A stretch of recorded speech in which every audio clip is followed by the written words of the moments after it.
Hey guys, it's Tekosor. It has become a tradition to feature Samsung QLED TVs in a small factor, and this year is no exception. So today, we have the QN90F 43-inch TV to review and check out together. You guys know that in the last year, we did for QN90D 43-inch, and 2 years ago, the QN90C 43-inch. So given that I've already got an idea about those TVs, like its last generation and so in person, I'm going to review this one and try my best to give you an informative idea about this TV, what has been the improvement, what are its advantages, and we are going to compare it side by side against the QN90D 43-inch in a later video. So I hope you'll get informative idea about it.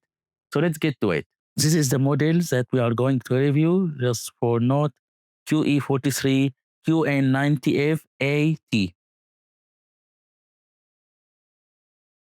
I actually found something pretty interesting as soon as I opened the box. You can see that we have Samsung old remote inside as well as the new one. It's interesting they included their old traditional smart TV remote along with the new one. Pretty interesting. The first time they do it, they also include their new type remote, their slim one.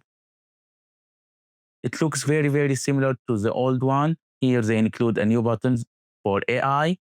Has a solar panel here that charges the battery using light. And there is also a USB Type-C for charging via cable that isn't included actually. So it's pretty interesting. They included two remotes if you prefer to use the old one or the new one. And also a common interface for card slot. And this is the power cables that come with it. So it doesn't come with any kind of chunky power adapter or power unit. It just comes with this included cable. All power units are inside the TV. And I found this interesting chart they included here. Sound device comparison chart. You can see here if you are going to use their sound bars, their audio solutions, such as Q series, Ultra Slim, S series, B series, and Music Frame. You can see here a comparison of their features. And here on the front, so we're going to combine it, this TV with their soundbar or music frame in order to get Q Symphony feature and wireless Dolby and Samsung Smart Sync so they can work in harmony if you are going to use their audio systems. So here is a disc mount. You can see it's the same as ever. It's black, brushed plastic. During the installation, we are going to remove this cover on top and here install the 4 screws and then close it for having a better looking. It's the same looking as previously. And here is the stand. You can see it's the same as last year. You're going to install it on desk. You can use this included one. And here is the TV itself. You can see the back is made of a brushed plastic material, the same kind of material you can find on the desk mount. Something else I noticed that seems to have improved actually the build quality on the back, because in the past when I used to like press it, it would flex more. Instead here it's a little bit harder, so it's more sealed the way that I can, like when I press it. So it means it's a little bit more sealed. And if you remove this sticker, you can install the common interface with your card. And here we have the power connector on the right. So we have two USB port, one having 5 volt, 0.5 amperes, and the second one, USB HDD, 5 volt, 1 ampere. So there is a difference between those two USB ports. And we have an optical port, you can see. And we have 4 HDMI 2.1, with the third one being an ER. So all of them support modern gaming consoles such as the PS5, Xbox Series X, and the Nintendo Switch 2. We also have a LAN port and those ones for antenna. This amount should be 200x200 if you would like to install it on wall. And if you're going to install it using its own desk stand, we're going to put it here. It's pretty easy to install on desk. all you need to do is removing this cover here, so we can see the 4 screw holes. We'll tighten it using the included 4 screws M4. So a good practice is not to install the screws on one side and over tighten them. Instead, make it an X shape. It's good. Now we'll install the disk stand. You can see there is this metallic part. So now that we installed the disk stand and the mount as well as the cover, we can get it right in on disk. It has this plastic film that we're going to peel off.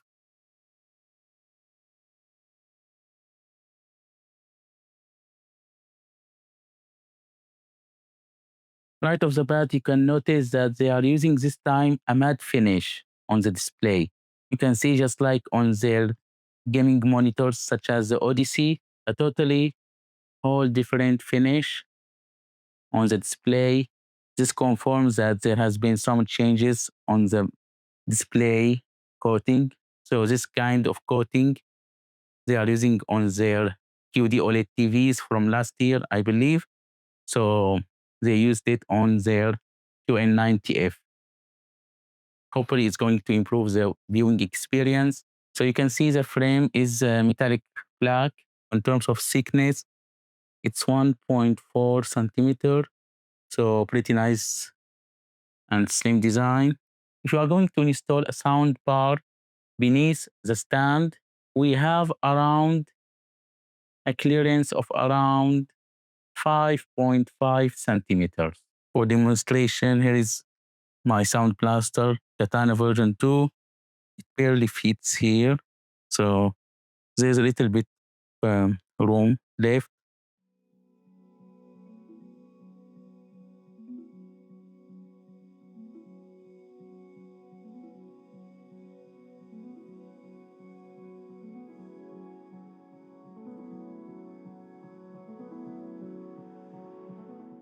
As soon as we turned it on, you can see that it's requiring us to set it up. And we can do so if you have a Samsung phone. You can do it easily using Smart Syncs. And here you can see we are on phone now. You can right away enable some features for sound, volume, and brightness. So they can be optimized by analyzing your viewing environment and the current content. So we can enable that. It seems like an AI feature. So it will enable adaptive picture, Adaptive Voice Amplifier Pro, and Adaptive Sound Pro, as well as Adaptive Volume. So also we can set up our voice assistant. We can choose between Bixby, which is Samsung made, and Amazon Alexa. And then we'll see this new feature called Daily Board. When you enter the room, your TV automatically display information and widgets at a glance, and the screen will turn off once you leave the room. So this feature automatically turns the TV on, not really in a full power mode, however, in more like a standby mode, just to show you like time, some widgets, weather, stuff like this. Later on, we'll see it in person. You can also connect your Spotify account on TV.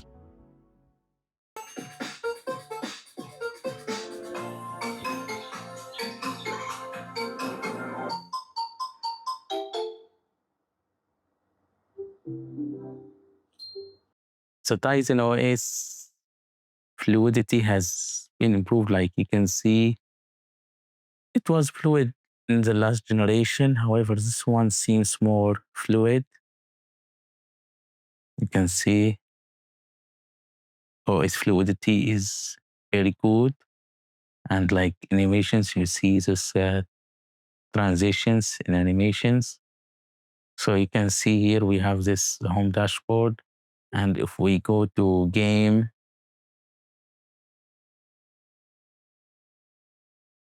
play your favorite game, no console required, supported game, controllers. So you can see here.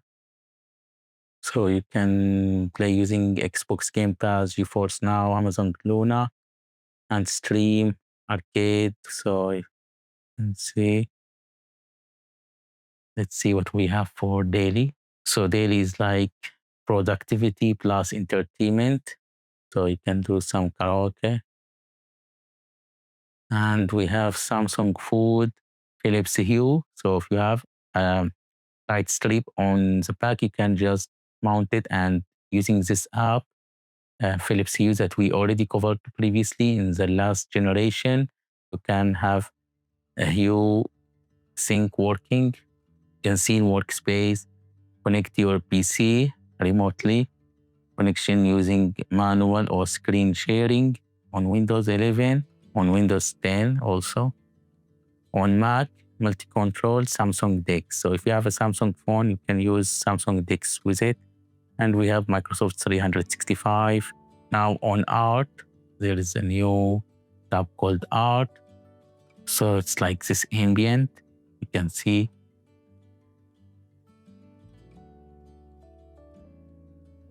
You can change it.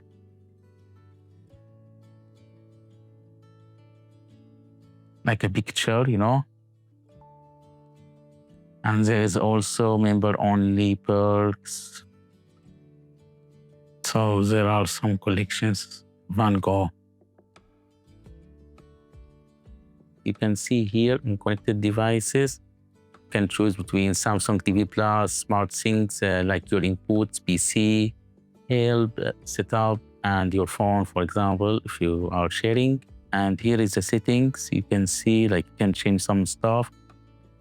Brightness, sound output, picture mode, AI mode is turned on, Wi-Fi, Bluetooth, energy saving, multi-view, live translate, sleeper timer, subtitle, power and efficiency, game mode, picture clarity, audio language, digital output, color tone, contrast enhancer. So some easy settings on the fly, and you can press edit. Let me show you now what multi-view feature does.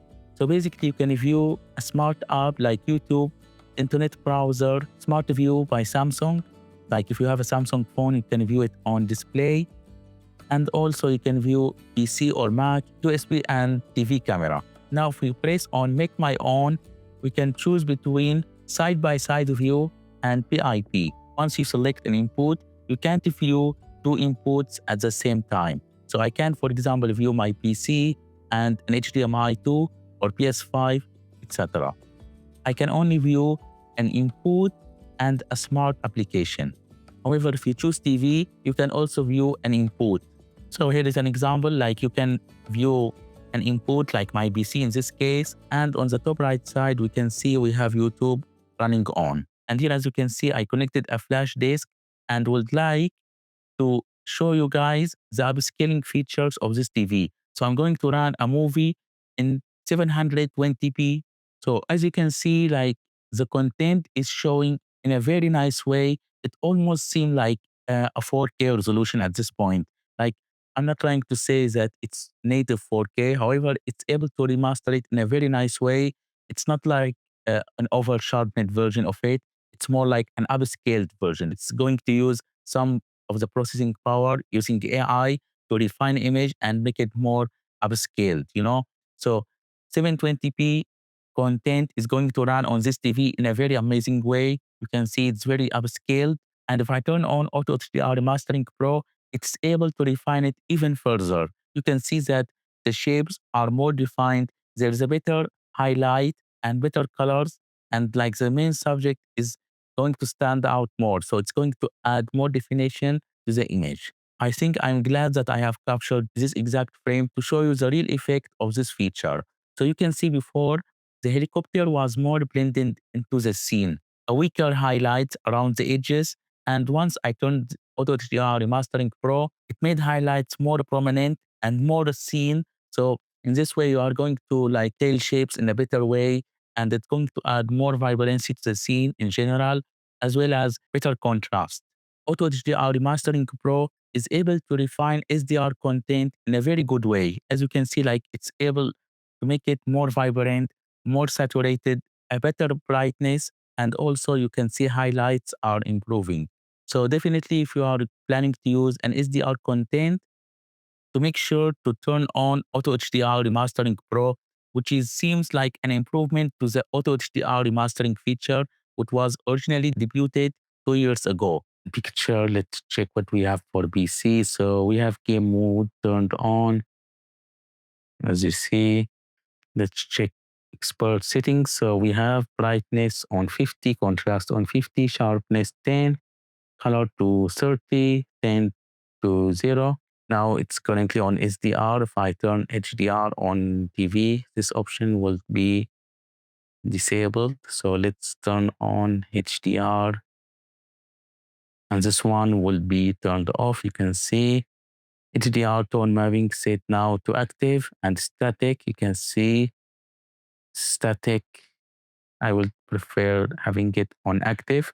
Contrast enhancer. You can see it's better to have it all the way to high. Shadow detail, I usually put it to -5 because like this, it will be like a little bit grainy. So I prefer to have it on -5. Gamma to ST for PC, and I keep gamma on 0. So here is like a demo of the local dimming set on high. You can see that this TV is able to manage local dimming in a very nice way. On low, you can see that contrast level is much weaker. So white doesn't seem so strong. So the picture seems more dim. However, setting it on high is going to enhance picture even more, giving bright side much good brightness. And the dark side of the moon, you can see, isn't being affected by the higher brightness, so it's still on dim side. Here again, you can see the difference. When I set it to high, it's going to be very, very bright on the bright side of the moon.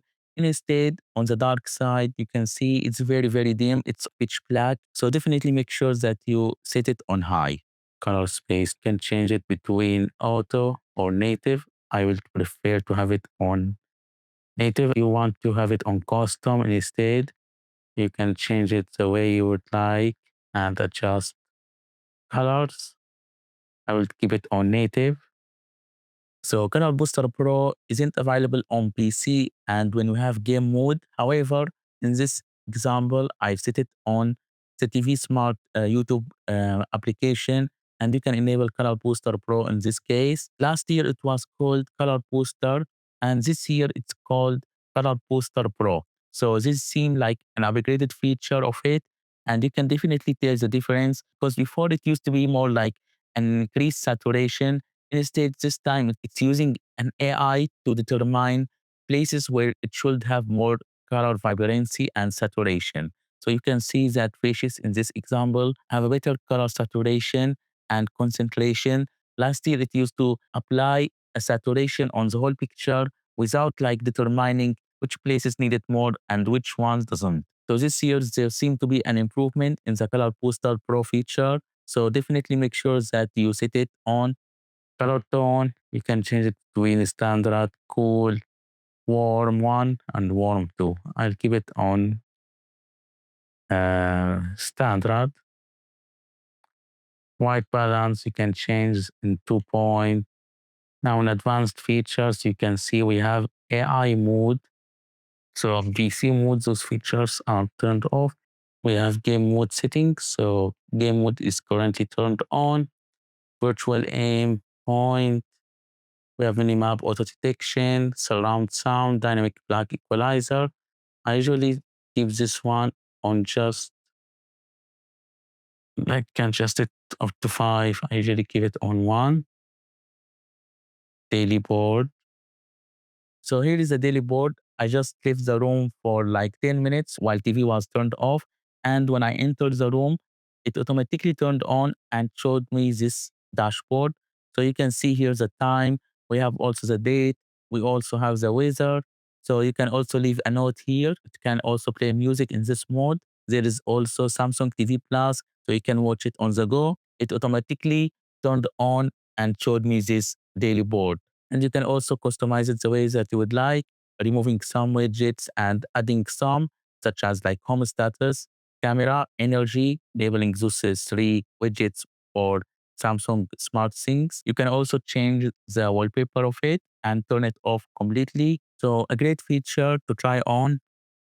Start screen settings. Start with Smart Hub, General and Privacy, for accessibility, voice guide, voice description, voice audio subtitle, auto picture off, magnifications, high contrast, illumino, zoom, grayscale, color inversion, see color. These are the accessibility, terms privacy and power and efficiency. So energy saving solutions turned off, brightness optimization turned off, motion lighting turned off, screensaver, auto power saving, auto power off turn. I don't want power off mode, sleep timer, external device, input signal plus. I'm going to turn it on for all of them. And HDMI, I usually keep it on low. And in support, we have the device care. So on device care, you can manage storage, delete some apps to free some space. So it has 10,000 gigabyte. Start device care, like to optimize, clean some memory, stuff like this. Software update. So let's check now. So there is no the AI button here. So click to search. You can see click to search is available for live TV, cable, satellite, and TV. It's not available for PC mode. Now you can see when I press the AI button here, you can see search, explore content info. Okay. So here it's showing you some stuff like this is a Dragon Den UK, related content, fashion TV. There is this stuff, some like, who's on, watch next, who's on, even you can see like some the stars of this show. Not sure what it's about. Yeah, so this is a trial service. This is the AI thing that they talked about. Okay, so let's check now this video to check picture settings here.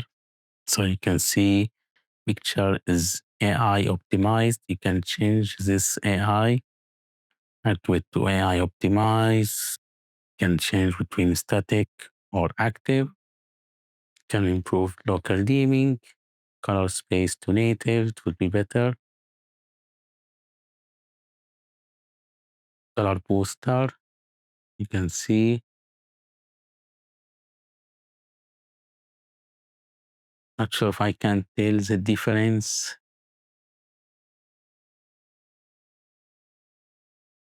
Colors aren't. Okay, you can see the rose or here. Yeah, it's definitely improving. Picture clarity you can change here, blur, noise reduction, stuff like this. Or keep it on auto. In advanced, you can see AI setting. You can enable an adaptive sound. Or if you would like to have AI customization, here it will show you like a sport event. Which one do you prefer? You see, like I prefer this one. I prefer this one. And I prefer this one. Okay. And a movie, which one do you prefer? That's what they are trying to show you. Perhaps this one. And here I prefer this one. And here I prefer this one. Okay. For movie. Finally, in general scene, which one do you prefer? This one. And here I prefer this one. And here I prefer perhaps this one. Okay. So based on your settings, it would optimize the AI. Instead, if you would like to have it on AI optimized, this one is our customized, and AI optimized is better choice in my opinion. Still better. So here we are in Windows. I would like to show you my settings on HDR. So go to display settings, and here I have HDR turned on in Windows. Once I turn HDR, I usually find Windows to make the whole screen in HDR quite gray. It adds more like a gray filter on top of it. In order to minimize this effect, I would reduce the HDR content brightness to something like 15. So by setting it to 15, it normalizes the brightness on HDR content. And for me, it feels more normal, like it feels more balance. On default, it should be set on 40. If you find it to be okay, you can keep it at whatever that you like. However, in my case, I prefer it to be on 15 for SDR content once I turn on HDR. And I usually turn on Auto HDR for games that doesn't have a native support of HDR. It's going to refine it through Windows 11. You can also enable HDR video streaming. In advanced display, you can see here some information about our display. So you can see that we are on 4K with 165 Hertz on PC, and you can see that we have bit depth at 12 bit.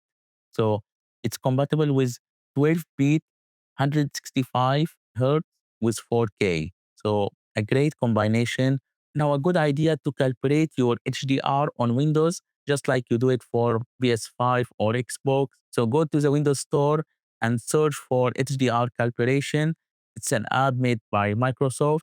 So here it shows us first the minimum luminance, and I set it to 0.2400. Now, maximum luminance, I set it to 400. Always make sure that the lines on box are disappeared. Now, finally, we have max full frame luminance test, and here I set it to 600.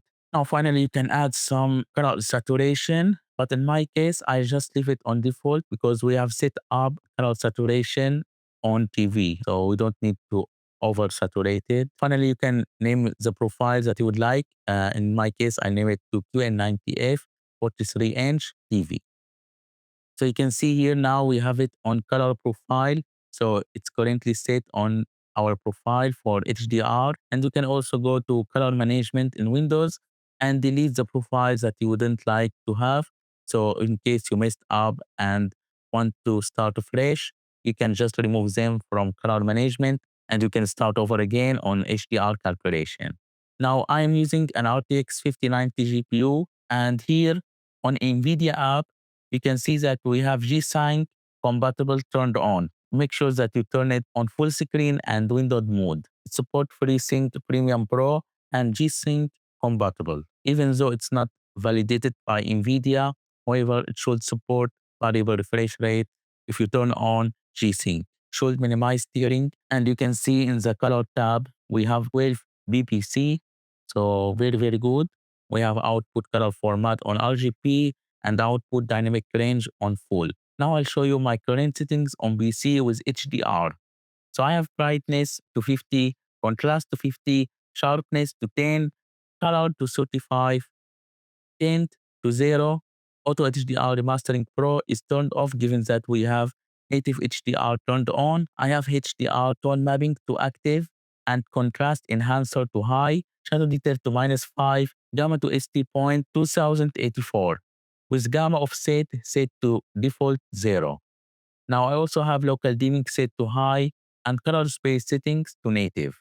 Color tone to standard, and Color Booster Pro is turned off for PC and game mode, so we are not going to benefit from it. Picture clarity settings is also turned off for PC. Now you can see in AI settings, most of them are turned off except for adaptive volume. So AI features are turned off for PC and game mode. Now in game mode settings instead, I have dynamic black equalizer to 1. In game picture expert, I have HDR 10 plus gaming set to advanced, as well as game HDR. Now in external device manager, make sure that you go to input signal plus and it should be enabled for higher bandwidth. I also set HDMI black level to low. You can also switch it to whatever that you would like. Now looking at the subpixel array, you can see that we have blue, green, red. So it's a BGR panel. Now it's a time to do some test, and here as you can see in the test pattern, you can see that everything looks great. All colors are showing pretty well. Switching to a total black background, you can see that it's totally black.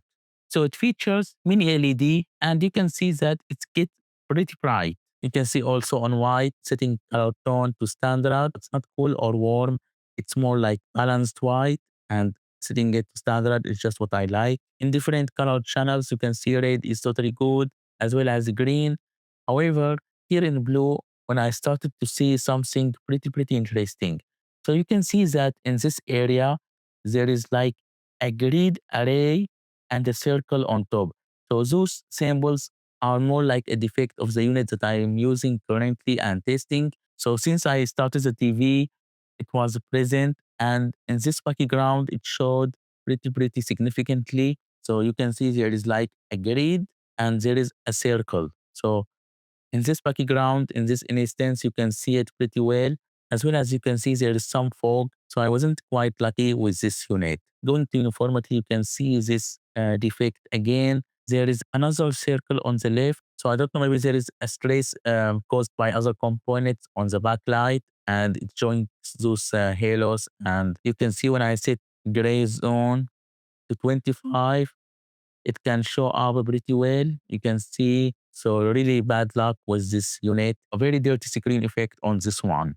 As for text clarity, you can see if I zoom here and even more, you can start to see it's not really that bad, but however, you can expect to see some shadowing outline around every text in a blue and red.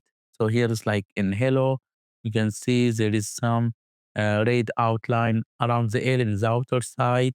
And in the inner side, there is like a blue outline. Now here you can see in a black background with white text. It's still the same thing. You can see there is some red outline and blue, but not really that bad. It's just like if you zoom a lot, you are going to see it. However, from a normal distance, you shouldn't see a lot of that effect. Now here where things get quite interesting, you can see that in terms of response time, this TV is actually so bad. Yes. Even though I am on 165 hertz refresh rate, you can see that the UFO has a lot of after image, like you can barely even see it. You can see there's a lot of after image and ghosting going on, even on 165 hertz refresh rate on PC. It's still so bad. In my opinion, as I'm also using now Odyssey G81SF QD OLED at 32 inch on that one in terms of response time, it's very good. There's literally zero response issues. While on this one, you can see there's a lot of after image and ghosting going on. It's quite disappointing that year after year, they aren't coming up with a solution to this issue. We have seen that image is quite good. It has 165 refresh rate. That's all good. However, response time is so bad. It's so horrible in terms of response time. Like you can barely even see the UFO. Like what's going on? It's really not usable in this case. And here, like if we are in an actual gaming, as he moves the camera, there's a lot of ghosting. You can see if I stop it, you can see there's an after image of everything. And as it's moving, it's losing so much of its picture clarity. When you move it, you will lose a lot of definition. You will start to see everything getting blurry. I know that in the past I used to say that this TV is actually good for PC and gaming. That's only because maybe I got used to it. And now that I am trying different monitors with better response time, I start to see the defects with this one. So that's what's going on with me. In this test, as FPS is dropping, you can see there's a lot of juddering. So juddering is okay given that we are losing FPS, so that's not the issue. However, once it's increasing the FPS again, like it's going to reach 165 FPS, which is the maximum refresh rate, you can still see there is after image. So it's not really about refresh rate. It's more like the response time of the display. That's the issue. You can see that the pattern is moving and creating an effect. And here we are again in the UFO test in a full scale mode. You can see it's actually so bad. While in this horizontal text scrolling, you can see that text is clear, like you can still read it. However, when I pause the video, you can see there is a lot of after image and a lot of ghosting. So everything basically has ghosting on this display. And depending how sensitive your eyes are to those things, you are either going to hate it a lot and return it right away, or maybe you can still enjoy it and get used to it. like I did. However, now that I'm using a better monitor with the response time, I start to not accept this kind of quality. So to tell you some history, I've been using the QN90C and the QN90D and now QN90F for roughly around 2 years straightly. 3 generations of the same kind of display as a daily driver. So I didn't use anything except those ones, even though I got used to it over time. But now I quite hate it. Even when I scroll down, the news, it's getting so blurry. So pixels are quite shifting. You can see there is so much after image going on. Text is almost unreadable at this pace. So I'm not really scrolling so fast. I cannot read the text as I scroll down. So usually when you scroll down, you can still read something on the go, and with this kind of a speed, like I'm not really scrolling so fast, yet I cannot read the text. So only when I stop scrolling, I can read again. Or maybe if I slow down a lot, maybe I can read a bit. But when I scroll at a certain speed, I cannot read even like in a normal average speed. And another issue, which may be minor, but we still have bad viewing angles, just like its predecessors. Even though they said this matte coating could improve viewing angles, however, in real life, I didn't see so much of an improvement. Still has low viewing angles. And there are some positivity around this TV. In this blooming test, you cannot see blooming. It has great local dimming. Objects are pretty bright. It doesn't suffer from blooming effect. Like I basically just feel like it's an OLED at this point. It has very, very good black levels, great contrast. There is very little blooming. There's almost zero non-existent blooming.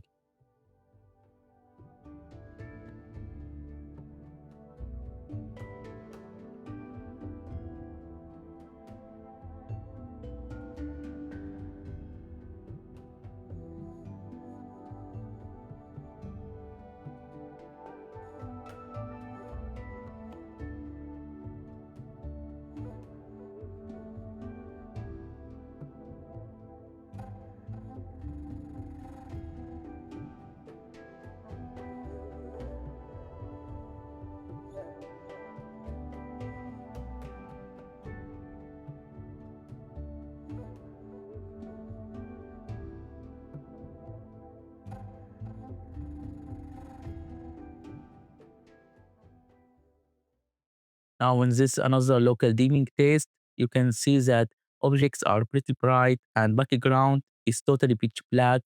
Cannot see anything. It's almost like an OLED, and there isn't blooming. Actually, you cannot see blooming at all. Just as you can see, as it's moving fast to the response time issues, you start to see that the circle is having an after image. As I said, like it has some ghosting. Even when it moves at this pace, you can see that it's creating an after image. Now I leave you with this picture quality video so you can see terms of local dimming, highlights, and color saturation and picture quality.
here we are back. I would like to show you some settings if you plan to use it for PC gaming. Definitely good idea to keep local dimming on high. In my opinion, keeping shadow detail to -5 is just going to improve picture clarity overall. But it's a personal taste and each user can set it to whatever they would like. I also set contrast enhancer to high because you can see it's going to improve contrast levels as well as HDR tone mapping. I really also set it to active. It's better than static. As for HDMI black level, I also set it to low to ensure that you have a real deep black level. Now, even though I set shadow detail to -5, but I also set dynamic black equalizer to 1. Setting it to 1 is going to normalize blackness of the image overall. In my opinion, playing on this TV is very, very good. I wouldn't say that image looks horribly bad. So on RTX 5090, you can see we are hitting 240 FPS. And you can see with G-Sync, there is no screen tearing. And overall, it's very, very good. Image quality looks very nice, has a great brightness overall. In HDR, it's very, very good. Also at night, you can see image looks quite crisp. Colors are very nice. You can see that the street light have a great contrast levels. They are pretty bright. And you can see those neons are adding a lot of color vibrancy and great brightness overall. Like image looks very, very nice in my opinion. In a black scene like this one, image looks very beautiful. Everything is pretty defined. Colors are popping and vibrant and wave. And overall, I quite like it. Like on PC gaming, it's very good. However, due to the response time issues, as I said before, sometimes you will notice that there is some ghosting as you play. It really depends on how sensitive you are to this effect. Sometimes you will notice something of that sort. And switching to the PS5, you can see that it supports variable refresh rate, it supports HDR as well, and it supports auto low latency mode. So it's going to improve latency overall. So I keep this one turned on. So it's very crucial to set up HDR on the PS5 as well.